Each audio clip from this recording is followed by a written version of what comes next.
Hello friends, LGR study के YouTube channel पर आपका स्वागत है। फ्रेंड्स, LGR स्टडी पर इंटरमीडिएट बोर्ड एग्जाम 2022 के लिए सभी फैकल्टी, चाहे वो फैकल्टी आर्ट्स हो, साइंस हो या कॉमर्स हो, के सभी सब्जेक्ट का तैयारी कराया जा रहा है, जो कि बिल्कुल फ्री कराया जा रहा है। तो आप फटाफट से क्या करेंगे, हमारे चैनल को सब्सक्राइब कर लेंगे ताकि आपके सब्जेक्ट का नोटिफिकेशन पहुँचेगा आपको सबसे पहले। साथ ही साथ इस वीडियो को शेयर कर दें ताकि आपके अन्य साथी के पास भी ये पहुंच सके और वो भी इसका फ़ायदा उठा सके। और हमारे मोबाइल ऐप को ज़रूर इंस्टॉल कर लें, जो कि LGR स्टडी के नाम से है। यहाँ से आपको ये फ़ायदा होगा कि सभी सब्जेक्ट का चैप्टर क्लियरेंस करा देने के बाद आपको यहाँ से सब्जेक्टिव कराया जाएगा। सब्जेक्टिव कराने के बाद आपको ऑब्जेक्टिव कराया जाएगा और चैप्टर बिल्कुल क्लियर होने के बाद ऑनलाइन टेस्ट लिया जाएगा हर चैप्टर के क्लियर होने के बाद, जो कि हमारे मोबाइल ऐप पर होगा और बिल्कुल फ्री होगा। क्या होगा? बिल्कुल फ्री होगा। और यहाँ पर आपको टेस्ट देने के बाद ये पता चल जाएगा कि आपको टेस्ट में कितना रैंक आया है और कितना अंक आप प्राप्त कर सके हैं। इसलिए और साथ ही साथ यहाँ से आपको PDF भी प्राप्त हो जाएगा जो क्लास में पढ़ाया जाएगा। इसलिए हमारे मोबाइल ऐप को ज़रूर इंस्टॉल कर लीजिएगा। साथ ही इंस्टाग्राम पर भी आप हमको फॉलो कर सकते हैं। तो आइए बात करते हैं आज के क्लास की। तो आज का जो क्लास है वो हिस्ट्री का क्लास है। आपके टाइम टेबल के हिसाब से, आपके पास यदि टाइम टेबल नहीं है तो आप हमारे मोबाइल ऐप पर जाकर के टाइम टेबल ले सकते हैं, या फिर प्ले लिस्ट में जाकर के, हमारे चैनल के प्ले लिस्ट में जाकर के आप वहाँ इंट्रोडक्शन क्लास देख सकते हैं, जिससे आपको क्या होगा, टाइम टेबल मिल जाएगा। तो आप बात करते हैं आज का जो क्लास है वो भी इंट्रोडक्शन क्लास ही है, हिस्ट्री का इंट्रोडक्शन क्लास है। तो हम सबसे पहले जानेंगे कि हमें हिस्ट्री जो है वो क्यों पढ़ना है। तो आप तो यही कहेंगे कि हमें तो बोर्ड एग्जाम देना है इसलिए हिस्ट्री पढ़ना है, लेकिन ऐसा कुछ भी नहीं है। क्या है? ऐसा कुछ भी नहीं है। हिस्ट्री के महत्व को यदि आप जान जाएंगे फिर कहेंगे कि हमें हिस्ट्री जो है वो क्यों पढ़ना है। यदि आपसे कोई पूछता है कि हिस्ट्री क्यों रखते हैं, हिस्ट्री से क्या फ़ायदा होने वाला है, तो हम आपको बता दें कि हिस्ट्री जो है एक ऐसा सब्जेक्ट है जहां से आपको ज़िंदगी जीने की सीख मिल सकती है। क्या? अच्छी तरह से ज़िंदगी जीने की सीख मिल सकती है, क्योंकि हिस्ट्री में यही पढ़ाया जाता है, बीती हुई बातों को पढ़ाया जाता है। बीते हुए समय में कौन किस काम को करके सक्सेस प्राप्त किया है और कौन विफल रहा है। तो इसलिए हिस्ट्री पढ़ना क्यों ज़रूरी है, आज अभी आप इतना ही जानिए। और जैसे जैसे आप पढ़ते जाएंगे हमारे साथ, वैसे वैसे जानते जाएंगे कि हिस्ट्री जो है वो क्यों पढ़ना है। अब इसकी थोड़ी सी डिफिनीशन भी हम जान लेते हैं। क्या करते हैं? डिफिनीशन भी हम जान लेते हैं कि किसी कालखंड के मानव समाज, राजनीति, अर्थव्यवस्था तथा संस्कृति का अध्ययन ही करना ही इतिहास कहलाता है। तो आपको ये पता होना चाहिए कि आखिर जो है कालखंड क्या होता है। कालखंड यानी एक बीते हुए काल को, युग को हम क्या कहते हैं? कालखंड कहते हैं। एक खंड में बांट करके उसे हम क्या कहेंगे? कालखंड कहेंगे, एक एरा को। अब इस कालखंड में जो बात हो रही है वो मानव की हो रही है। तो इस कालखंड में का मानव जो था वो कैसा था, उसका आचरण क्या था, ये आपको जानना है। वो उसके रहने सहने की क्या ढंग थी। दूसरी बात है समाज की, यानी कि सामाजिक स्थिति जो थी इस काल की वो कैसी थी। और आगे बात करते हैं राजनीति की। राजनीति की बात करें तो राजनीति में हम ये बात करेंगे कि उस समय का जो है वो व्यवस्था कैसा था, शासन व्यवस्था जो है कैसा था, किस प्रकार का शासन व्यवस्था था, या फिर शासन व्यवस्था था कि नहीं था। आगे बात करते हैं हम अर्थव्यवस्था की। क्या बात करेंगे? अर्थव्यवस्था की बात करेंगे। तो अर्थव्यवस्था में हम ये पढ़ेंगे कि इसका कैसा व्यवसाय था, इसका जीवन जो है इस समय के मानव का वो किस तरह से चलता था और व्यवसाय इनका क्या था, या फिर फ्री ही ये घूमते रहते थे, किस तरह से अपने जीवन को जीते थे, कैसे भोजन प्राप्त करते थे, कपड़ा कैसे पहनते थे, इस सब का अर्जन धनार्जन क्या करते थे या नहीं करते थे। और अगली बात हम सबसे अंतिम जो है वो है संस्कृति की। क्या है? संस्कृति की। इस समय की संस्कृति कैसी थी, यहाँ के समाज की, यहाँ के लोगों का जो संस्कार है वो कैसा था। देवी देवता को, किस देवी देवता को पूजते थे या फिर इसमें विश्वास नहीं रखते थे, नास्तिक थे या फिर आस्तिक थे। तो इन्हीं सब पर हम चर्चा करेंगे। आगे बढ़ते हैं। अब बात कर लेते हैं भारतीय इतिहास के विभाजन की। क्या बात करेंगे, भारतीय इतिहास के विभाजन की हम बात करेंगे कि इसका डिवीजन जो है वो कितने भागों में किया गया है, विभाजन जो है वो कितने भागों में किया गया है। तो भारतीय इतिहास के विषय को जो है वो 3 भागों में बांटा गया है। किस किस भागों में? प्राचीन इतिहास, मध्यकालीन इतिहास और आधुनिक इतिहास। कौन कौन सा? प्राचीन इतिहास कहें तो इसको हिंदी में हम प्री हिस्ट्री कहते हैं। वहीं मध्यकालीन इतिहास की बात करें तो इंग्लिश में हम इसे प्रोटो हिस्ट्री कहेंगे। साथ ही साथ अगला जो है वो है आधुनिक इतिहास। क्या है? अगला है आधुनिक इतिहास। तो आधुनिक इतिहास को हम हिस्ट्री कहेंगे। क्या कहेंगे? हिस्टोरिक एज कहेंगे। हिस्टोरिक एज कहेंगे। अब इन सब के बारे में हम बारीकी से यानी एक एक करके चर्चा कर लेते हैं कि इन सब में क्या क्या था और हमको क्या पढ़ना है। तो आपको बता दें, ये तो आप प्राचीन इतिहास जो है ये आप 11th में पढ़ चुके हैं, लेकिन थोड़ी सी जानकारी हम आपको इसके बारे में दे देते हैं। इसमें पुरातात्विक साक्ष्य पर ही भरोसा किया गया है। किसमें? प्राचीन इतिहास में पुरातात्विक साक्ष्य पर ही भरोसा किया गया है और यहाँ से लिखित साक्ष्य नहीं मिला है। कोई भी लिखित साक्ष्य नहीं मिला है, जैसे कि मुहर पर हो या फिर शिलालेख हो, ये सब यहाँ से नहीं मिला है। इस समय में सिर्फ आदि मानव थे। क्या थे? आदि मानव वाले काल को हम क्या कहेंगे? प्राचीन इतिहास कहेंगे। जैसा कि आप देख रहे होंगे कि यहाँ लिखा हुआ है, इसका समय काल भी लिखा हुआ है कि मानव के आगमन से लेकर, क्या लिखा हुआ है? मानव के आगमन से, यानी पृथ्वी पर जब मानव आए तब से लेकर और कब तक? 8वीं शताब्दी तक। कब तक की बात कर रही है? 8वीं शताब्दी तक। 100 वर्ष के काल को हम क्या कहते हैं? शताब्दी कहते हैं। तो जब 800 वर्ष बीत चुका था उसी का बात यहाँ पर हो रहा है, यानी कि 8वीं शताब्दी तक के काल को हम क्या कहेंगे? प्राचीन इतिहास कहेंगे।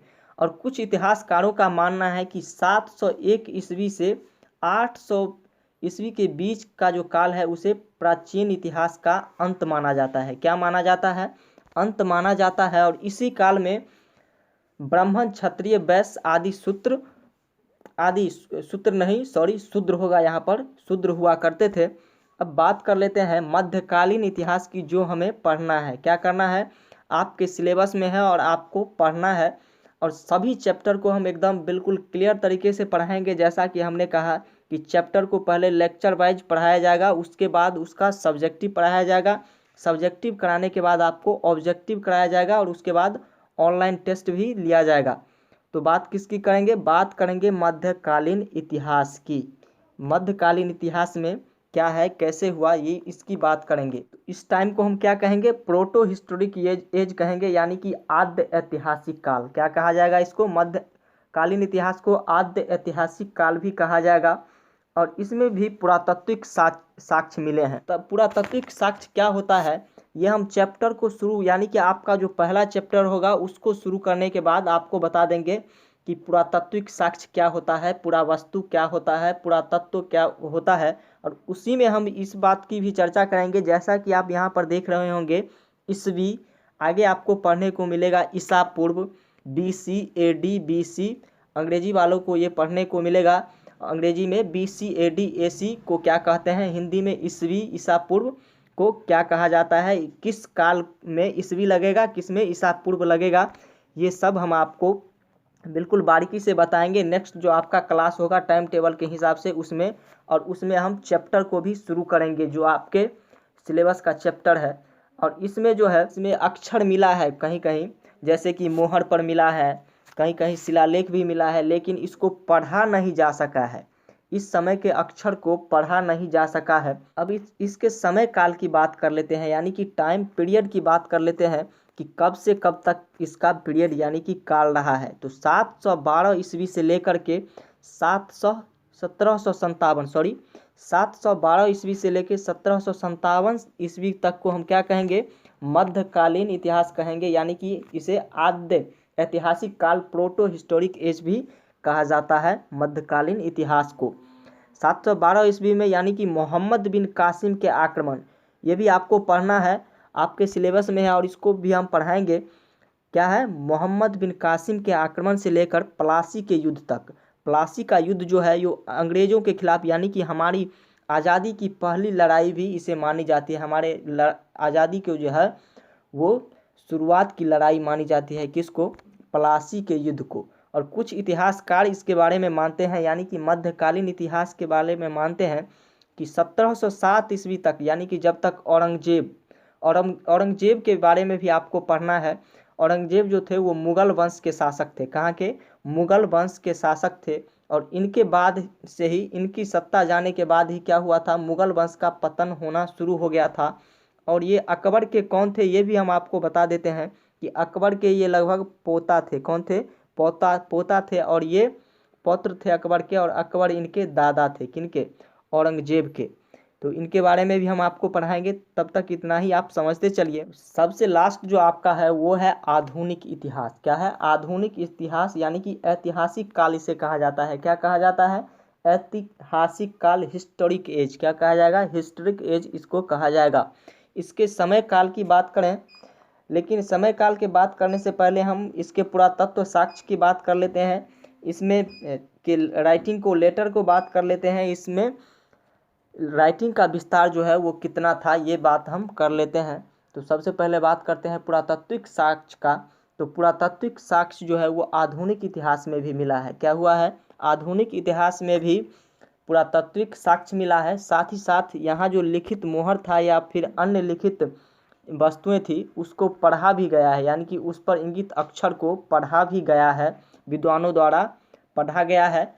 तो इतना जान लीजिए। अब इसके समय की बात करते हैं, पीरियड की बात करते हैं। तो इसका पीरियड जो माना जाता है वो 1757 ईस्वी से लेकर के 1947, 1947 में क्या हुआ था? हमारा देश आज़ाद हुआ था। और 1947 के बाद जो पढ़ना है वो आपको पढ़ना है पॉलिटिकल साइंस में। जिस स्टूडेंट्स का पॉलिटिकल साइंस होगा वो 1974 के बाद, यानी कि 1947 के बाद की जो है वो राजनीतिक भी पढ़ेंगे।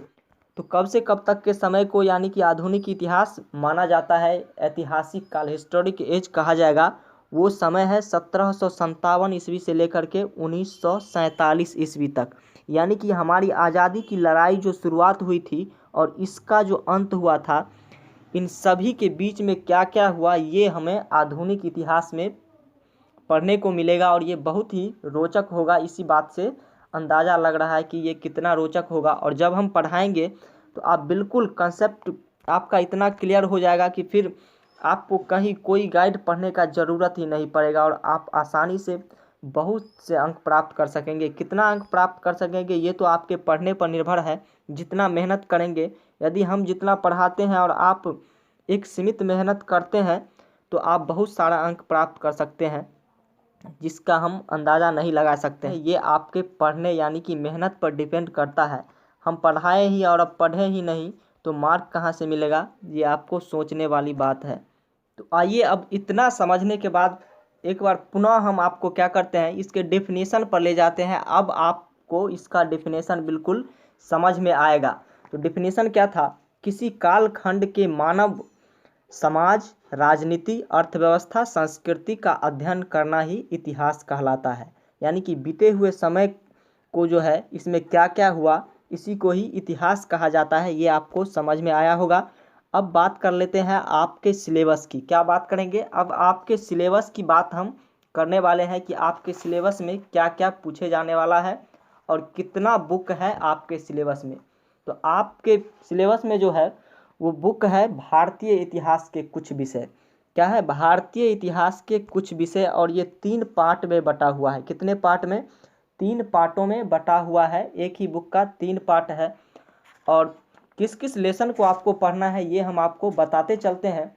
तो फर्स्ट लेसन जो सबसे पहला लेसन है वो है ईंट, मनके तथा अस्थियाँ। क्या है? ईंट, मनके तथा अस्थियाँ। इसमें हम हड़प्पा सभ्यता यानी कि सिंधु घाटी सभ्यता के बारे में बिल्कुल विस्तार से जानेंगे।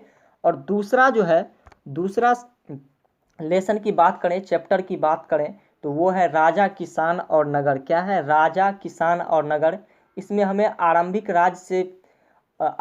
राज्य के अर्थव्यवस्था के बारे में और उसके बारे में जानना है। जो कि इसके काल की बात करें हम तो इसका काल जो है वो 600 ईसा पूर्व से 600 ईस्वी तक है। कब तक है? 600 ईसा पूर्व से 600 ईस्वी तक। ईसा पूर्व और ईस्वी किसे कहेंगे ये हम आपको जब पहला क्लास स्टार्ट करेंगे, चैप्टर स्टार्ट करेंगे, उससे पहले हम आपको बिल्कुल क्लियर कर देंगे कि ईस्वी किसे कहा जाता है, ईसा पूर्व किसे कहा जाता है, पूरा वस्तु क्या होता है, पूरा तत्व क्या होता है। यदि आपको इसके बाद भी कोई वीडियो को पूरा देखने के बाद कोई सस्पिशन है तो आप हमारे कमेंट सेक्शन में जा कर के कमेंट करके हमसे पूछ सकते हैं और हम ज़रूर उसका रिप्लाई देंगे और आपका जो है सस्पिशन जो रहेगा उसको बिल्कुल क्लियर कर देंगे। तो आइए, कहाँ थे हम थे राजा, किसान और नगर पर, यानी कि लगभग 600 ईसा पूर्व से लेकर के इस चैप्टर में 600 ईस्वी तक के इतिहास को पढ़ना है। इसमें खास करके कानून व्यवस्था और यहाँ के आबादी में जो किसान थे, यहाँ के लोग थे, वो उसकी व्यवस्था के बारे में जानेंगे और नगर कैसा था यहाँ का, इसके बारे में भी हम जानकारी प्राप्त करेंगे राजा, किसान और नगर नामक चैप्टर से। अगला जो आपका है वो है बंधुत्व, जाति तथा वर्ग। क्या है? बंधुत्व, जाति तथा वर्ग। इसमें हम आरंभिक समाज के बारे में चर्चा करेंगे और ये 600 ईसा पूर्व से 600 ईस्वी तक के समाज के बारे में इसमें हम बात करेंगे। कब से? 600 ईसा पूर्व से 600 ईस्वी तक के जाति, समाज और वर्ग के बारे में बात करेंगे। इसकी व्यवस्था के बारे में बात करेंगे, संस्कृति संस्कार के बारे में बात करेंगे कि इसका संस्कृति संस्कार इस समय जो है कैसा था मनुष्य का। आगे बढ़ते हैं और अगला जो है आपका चौथा चैप्टर ये है। चौथा चैप्टर है विचारक, विश्वास और इमारतें। क्या है? विचारक, विश्वास और इमारतें। इसमें हम 600 ईसा पूर्व से 600 ईस्वी तक के इमारत के बारे में पढ़ेंगे और अन्य चीज़ों के बारे में पढ़ेंगे। ये इमारत किसने बनाया, कब बना, यानी कि इसमें समझ लीजिए इंफ्रास्ट्रक्चर के बारे में पूरी जानकारी मिल जाएगी हमको इस चैप्टर में, कब से कब तक की, 600 ईसा पूर्व से 600 ईस्वी तक की। और अगला जो है वो है यात्रियों के नज़र से। ये आपके दूसरे बुक में आ जाता है, भारतीय इतिहास के कुछ विषय, उसका दूसरा पार्ट जो है उसमें आ जाएगा यात्रियों के नज़रिए से। और भारत में कौन कौन से यात्री आए, किस दरबार में आए, किस ईस्वी में आए, 10वीं से लेकर के 17वीं शताब्दी के काल तक में कौन से यात्री आए, किसके दरबार में आए, क्या बुक लिख करके गए, ये सब हम आपको पढ़ाएंगे यात्रियों के नज़रिए से चैप्टर में। और छठा चैप्टर जो आपका है वो है भक्ति सूफी परंपराएं। क्या है? भक्ति सूफी परंपराएं, जो आपका इसमें धार्मिक स्थिति को अध्ययन करने का मौका हमको मिलेगा, यानी कि धार्मिक विश्वासों में कैसे बदलाव आया, श्रद्धा कैसा था, इस समय ग्रंथ कौन सा था। और ये इसका जो काल होगा वो काल होगा 18वीं से 18वीं सदी तक। कब तक? 8वीं से 18वीं सदी तक, यानी कि 8वीं सदी तक से 18वीं सदी तक जो है किस तरह का धर्म था, धर्म में क्या बदलाव आया, श्रद्धा क्या था इस समय के व्यक्ति का धर्म के प्रति, और ग्रंथ जो है वो कौन कौन सा था।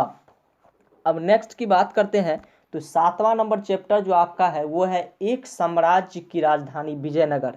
विजयनगर साम्राज्य में आप लोग नीचे के क्लास में भी पढ़ा होगा राजा कृष्णदेव राय और तेनालीरामन के बारे में। तो खास करके उन्हीं के साम्राज्य की बात की जाएगी, किसमें? एक साम्राज्य की राजधानी विजयनगर, जो कि 14वीं से 16वीं सदी तक जो है राजा कृष्णदेव राय जो थे वो किस वंश के थे और कैसे इस वंश का पतन हुआ, आरंभ कैसे हुआ, ये सब हम जानेंगे। तो बिल्कुल ही रोचक होगा, क्योंकि आप लोग बहुत पढ़े होंगे तेनालीरामन और राजा कृष्णदेव राय की कहानी। अब 8वां जो चैप्टर है आपका वो है किसान, जमींदार और राज्य। क्या है? किसान, जमींदार और राज्य। इसमें हम क्या पढ़ेंगे? इसमें लगभग 16वीं और 17वीं शताब्दी के कृषि के बारे में खास करके जानेंगे कि कृषि जो है समाज के लिए कैसा था, और मुगल साम्राज्य की चर्चा ही इसमें एकदम बिल्कुल परफेक्ट तरीके से होगी। मुगल साम्राज्य की चर्चा जो है इस चैप्टर में पूरी होगी, किससे? किसान, जमींदार और राज्य में।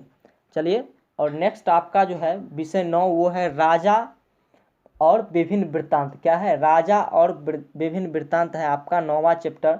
इसमें हम ये पढ़ेंगे कि किस राजा का कैसा शासन काल रहा, स्थापत्य कला क्या, तो इससे पहले चैप्टर में पढ़ेंगे। और ये चैप्टर जो होगा इसका काल जो होगा यानी कि समय होगा वो 16वीं और 17वीं सदी तक होगा। कब होगा? 16वीं और 17वीं सदी तक।